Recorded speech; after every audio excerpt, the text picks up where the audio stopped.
Bonjour professeur Nibouche, vous êtes expert consultant en cardiologie. Nous célébrons aujourd'hui la journée mondiale de l'hypertension. Qu'est-ce que c'est que l'hypertension? Bonjour Madame Courta, merci de m'avoir invité à parler d'une maladie que tout le monde connaît, une maladie donc grave qu'on va essayer d'expliquer au mieux.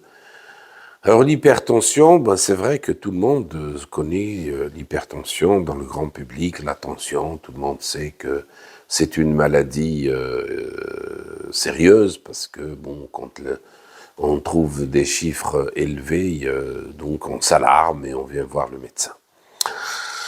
Alors, vous savez très bien que le sang circule dans l'organisme avec une pression. C'est comme l'eau à la maison, il faut une pression pour que l'eau circule et pour que vous ayez une certaine pression au niveau de votre appartement. Donc il y a une pression, mais c'est une pression qui doit être normale, qui ne doit pas dépasser évidemment certaines limites, parce que quand elle dépasse ces limites, elle va détruire les vaisseaux d'abord, et elle va détruire les organes par la suite.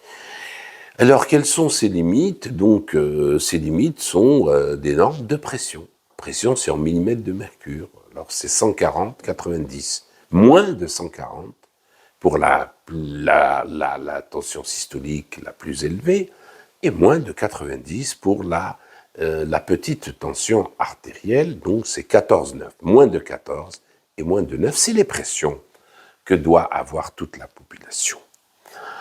Donc là, il est certain qu'il faut avoir un appareil de tension, ça se mesure. On ne peut pas savoir si on est hypertendu si on ne mesure pas sa pression artérielle. C'est des normes que vous enseignez C'est des normes, bien sûr, évidemment. Alors là, ça dépendra de la qualité du tensiomètre que vous avez, et seul le médecin peut vous dire tel tensiomètre est bon. On utilise maintenant des tensiomètres qui sont très bons et qui sont électroniques. Donc je conseille d'utiliser que le tensiomètre électronique, de ne plus utiliser l'ancien tensiomètre, pour plusieurs raisons, on ne va pas les développer. Et puis, parce que aussi, c'est l'automesure, on mesure avec un appareil électronique et le malade ou l'individu va mesurer sa pression artérielle lui-même. C'est ce qu'on appelle l'automesure. Ça a des règles et le médecin doit apprendre à son malade ou doit apprendre à tout individu à prendre la pression artérielle à la maison.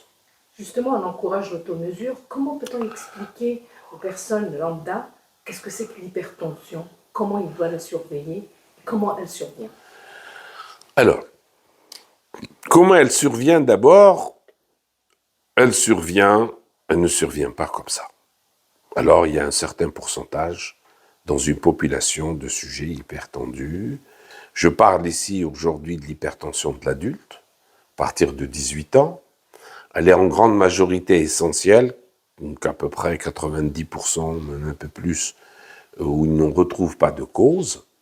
Et l'hypertension de l'enfant, c'est différent. L'hypertension de l'enfant, ça a des causes bien précises qu'on peut donc traiter et que l'hypertension peut guérir.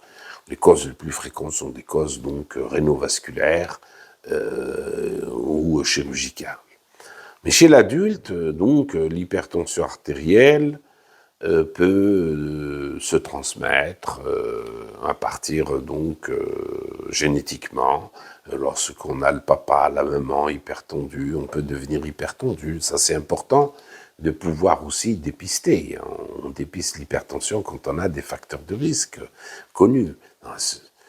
Et vous avez aussi ceux qui consomment beaucoup de sel.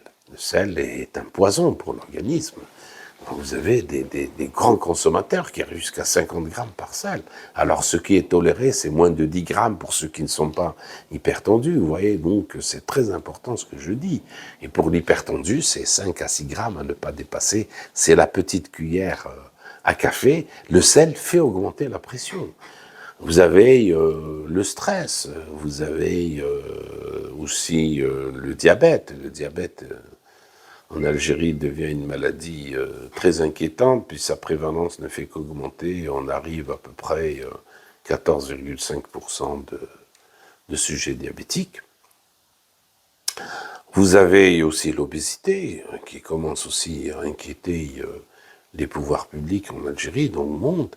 Et l'obésité est le nid de l'hypertension et le nid aussi du diabète et le nid aussi des événements cardiovasculaires.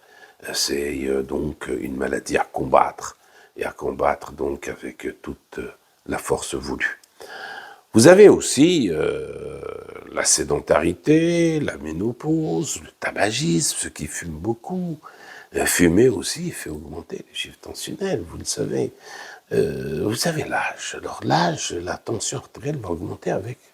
Alors ce n'est pas la prévalence. La prévalence, je vous ai donné 30%,